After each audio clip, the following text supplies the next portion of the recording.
Ok, số sẽ đây ngày nay nhóm mỏ và hàng bị lebih trong cả set up Flutter là Android Studio hay là VS Code. Ok, chẳng start tập 4 củaយើងទៅ down នៅ Android Studio មុនគេខ្ញុំបាច់ introduce អីច្រើនទេអូខេ Android Studio ហើយយើងចុច download មកrecommend ឲ្យគ្នាយើង download ឲ្យហើយ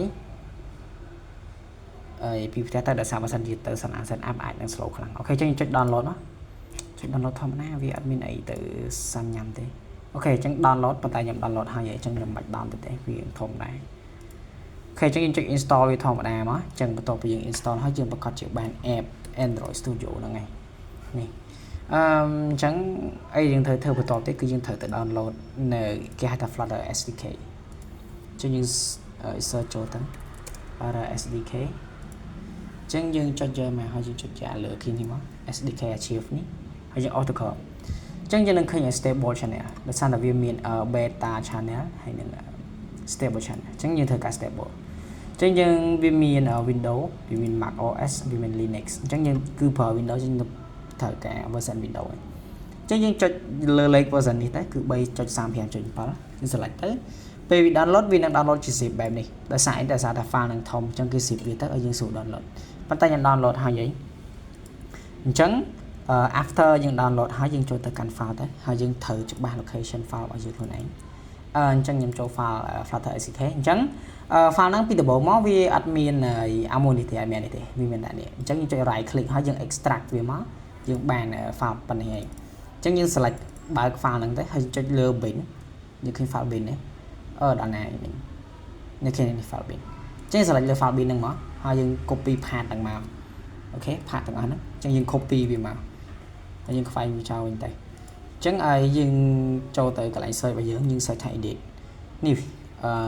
កន្លែងនេះគឺ edit system environment variable អញ្ចឹងយើង select វាមកហើយយើងចុចនេះ environment variable ហើយយើងចុចលើ path ខាងលើនេះហ្នឹងយើង double click វាមកហើយចុច new បន្ទាប់មកទៅយើង pass អីដែលយើងបាន copy មិញហ្នឹងមកហើយចុច OK ទៅចប់ហើយប៉ុន្តែខ្ញុំcopy ហើយអញ្ចឹងខ្ញុំបាច់ទៀតទេអូខេអញ្ចឹង to verify ថាតើយើងឆ្លើយបានជោគជ័យអត់ចឹងទៅប្រើនៅ command line tool អញ្ចឹង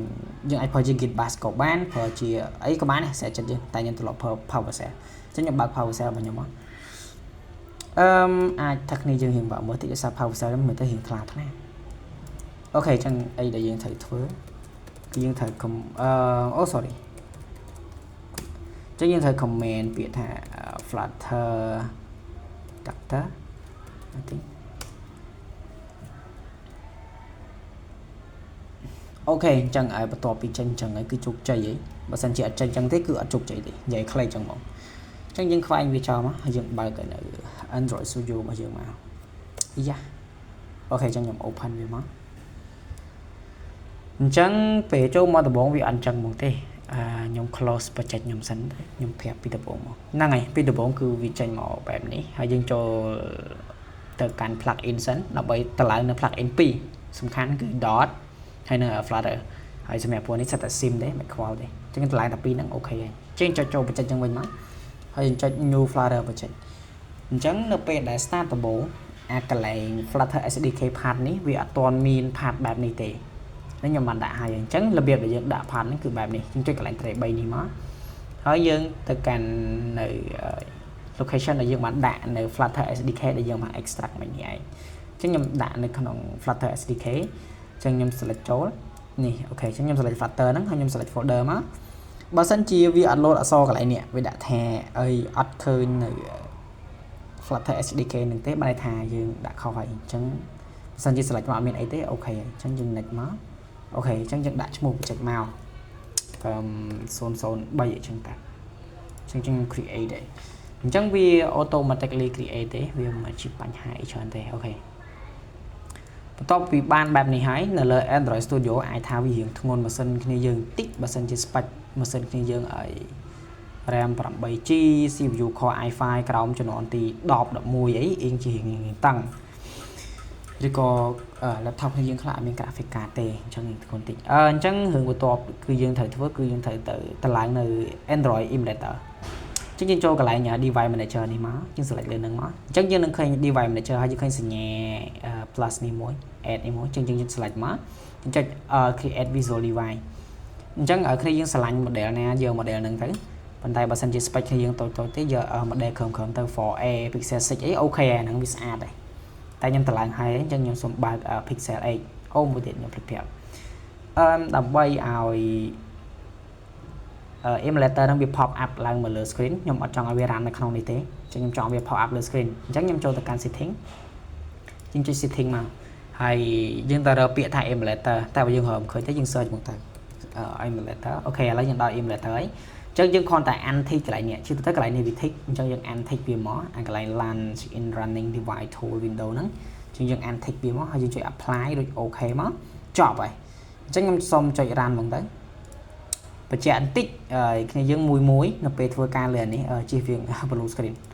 អូខេអញ្ចឹង emulator របស់ខ្ញុំដើរហើយអញ្ចឹងខ្ញុំទាញវាដាក់តាមឆ្លាញ់មកខ្ញុំប្រាប់តិចៗគ្នាយើងមួយទៀតបើសិនជា emulator នេះគឺយើងពេលខ្លះពិបាកព្រិចព្រមខ្សែអាហ្នឹងថាអញ្ចឹងខ្ញុំប្រាប់ពីរបៀបព្រិចព្រមខ្សែអញ្ចឹងយើងគ្រាន់តែ select មកលើហ្នឹងមកចុច control ហើយនឹង arrow key គ្នាស្គាល់ arrow key លើក្រោមឆ្វេងស្ដាំហ្នឹងចុចឡើងលើវាចុចឡើងលើទៅចុចឡើងលើវាធំចុចចូលក្រោមវាទូចអញ្ចឹងយើងសេរីមកត្រូវចិត្តយើងមកមើលខ្ញុំសេរីឲ្យស្អាតទីមើលដំបងអញ្ចឹងវាអាចនឹងមាន error មួយចំនួនតែយើងអាសាប្រើអាសាអីវាទៅវាអត់អីទេ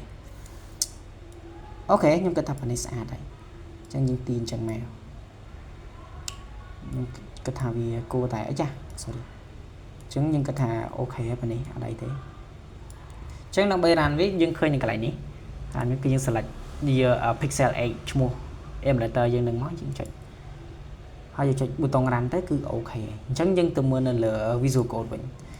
visual code វាខុសពី Android Studio បន្តិចតែមិនជាបញ្ហាអញ្ចឹងខ្ញុំសូមបែកទៅលើ